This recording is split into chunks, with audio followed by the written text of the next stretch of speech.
Your digital design knowledge can be applied in a lot of ways. So for instance, if you're going to look at the communications part of your smartphone, to Bluetooth, to the internet, you'd find digital logic. You'd find multiplexers, decoders, finite state machines, registers, all the things you just learned.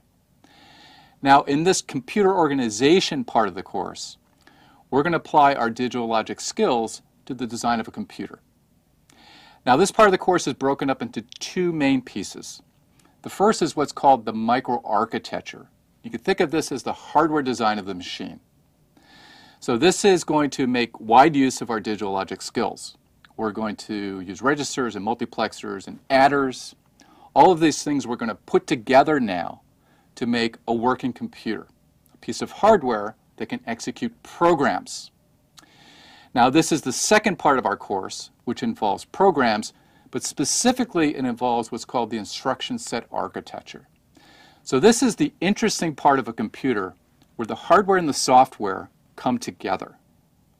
So the instruction set architecture defines the instructions and how we address memory and a bunch of other things that tell the hardware what it needs to do. So for instance, if we have an add, the hardware is going to do an add, it needs to know how it recognizes an add instruction. So the instruction set architecture has all of these definitions that tells the hardware what it needs to do. If I have this type of machine, such as an ARM machine or an Intel machine, it defines very specifically the hardware design for those types of machines, for those types of instructions. So the instruction set architecture tells the hardware how to operate, but it also makes a link to the software. And that link is through what's called a compiler or an interpreter. A compiler or interpreter takes a program written in a high-level language, such as Java or C, and then it either interprets or compiles that down to the instructions defined by the instruction set architecture. So the instruction set architecture is kind of a contract. We think of it as a contract between the hardware and software. It tells the hardware what it needs to do to support this instruction set, whether it be an ARM instruction set or an Intel instruction set or another kind.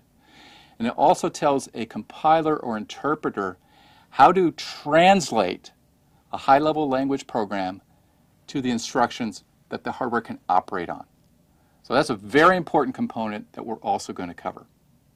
So first we'll start with the microarchitecture. You'll build a working computer, and then we're going to talk about the instruction set architecture, where the hardware and software come together.